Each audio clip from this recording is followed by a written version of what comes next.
host at Arise, and my job is just to talk to our community about consent, healthy relationships, let people know about our services. And so with that, let's get started. Thank you all for being here. I know it is a Friday, TGIF. I know there are other things you'd rather be doing than coming into this office, but I really appreciate it.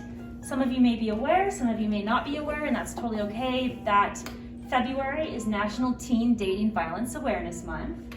And so I'm really happy that y'all got to join me today and that we can talk about relationships, what a healthy relationship looks like, and what an unhealthy relationship looks like. And a big thank you to Java Loft for providing us with these really fabulous lemonades. Yes, totally recommend. They're really good. They're really good. Java Loft supports us in all of our coffee and consent videos. So yeah, so we're really happy to have you. Let me just make sure, I have some notes just to make sure I don't go totally off script and that we can get this done in a timely manner, because there are so many things we could talk about, I'm sure. But first off, what grade are you all in? If you want to introduce yourself, look, maybe don't say your name. Just what grade you're in, that works. All of us except Molly are in 7th grade. Seventh, and then 6th. That's exciting. That's awesome. I remember 6th and 7th grade. Those were some really good years. Okay, so let's get started. So when we think about relationships, right, the word relationship can mean many different things. It can be like a relationship with a family member, like a brother, a sister, maybe a friend, friendship. What else comes to mind when you think of the word relationship? I think like a partnership. Yeah, like dating, possibly. Dating. A man and a woman. Yeah. Someone Yeah. had to say it. Yeah. And so dating. And so it doesn't matter what kind of relationship you have in mind when I'm asking you these questions. You can think about, that relationship with your friend, with a partner, with a brother, a sister, whomever. But when you are thinking of these sorts of relationships, what do you think makes a healthy relationship? What are some key ingredients or key components that you think in any sort of relationship are important to have? Kindness. Yes, kindness. I love it. Trust. Trust is huge. Yeah. Respect. Yep. Air high five. Social distance. High five. Happiness. Yeah. What about communication? Mm-hmm. Do you think communication is big? Yeah. Yeah. Communication is huge in a relationship. Why do you think communication is so important in any sort of relationship?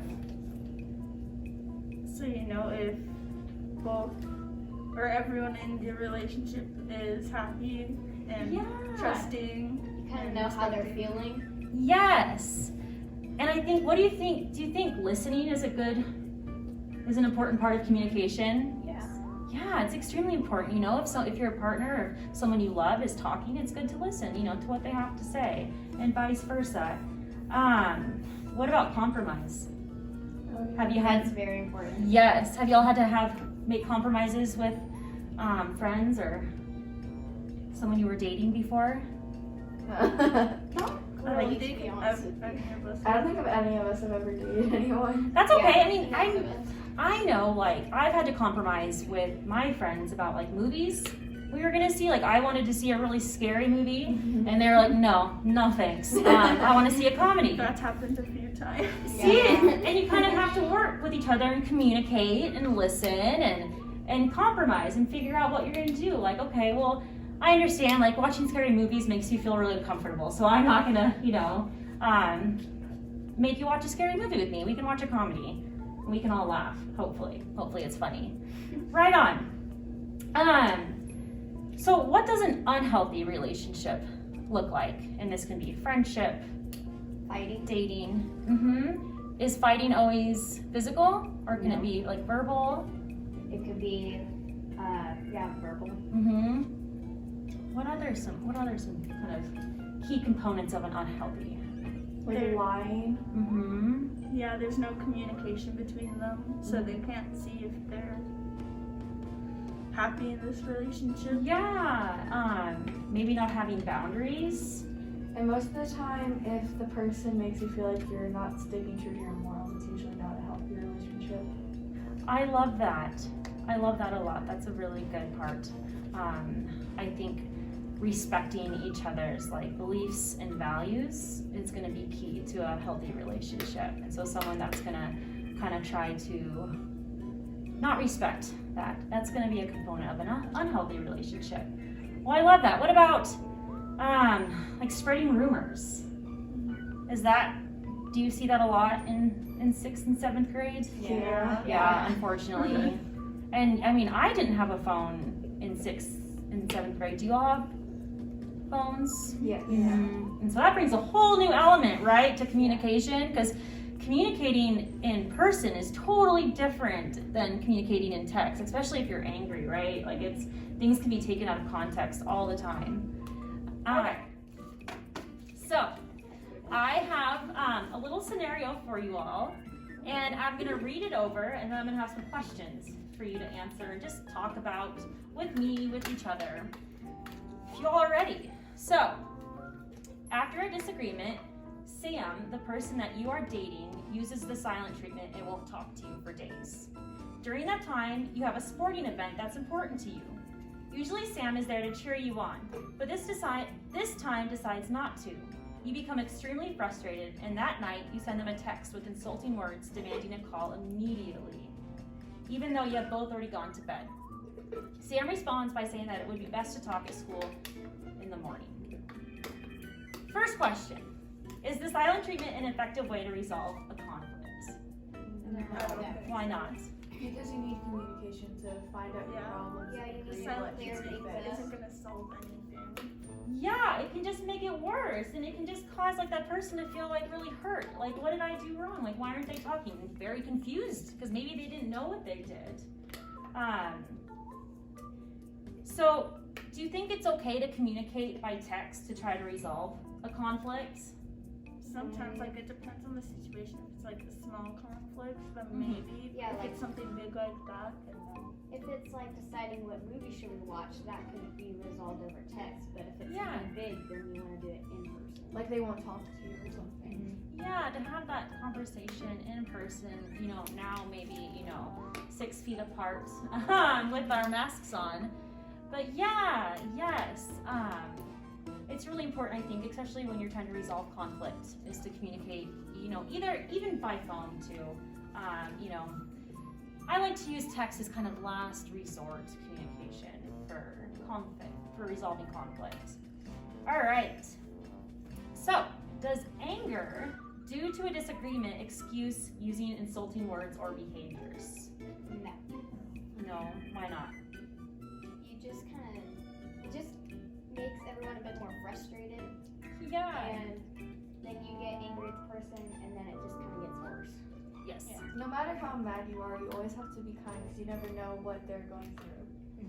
Yes, exactly. They could have had just like a really hard day, and then just throwing insults at people or just saying really mean things. You can't take that back once you've said it, right? Like once you've said it, you can apologize, but it still can cause, pain. Yes, they kill them with kindness. Yeah, I love that. Kill them with kindness. Yes, I really agree. Who could not use a little more kindness these days? All right, so last question with this scenario. What are healthy ways to communicate during a disagreement? Figuring out why the disagreement happened and trying to work through it. Mm-hmm. getting a Kind result. of, resolving what other options can you do. Yeah, I love that. Kind of compromising possibly as well. Do you think maybe if it's in the moment and you're feeling really kind of just angry, that is the best time to communicate feelings and maybe wait? It's like some key themes of healthy communication is just going to be, finding the right time, they say talking face to face, but over the phone, you know, that works too.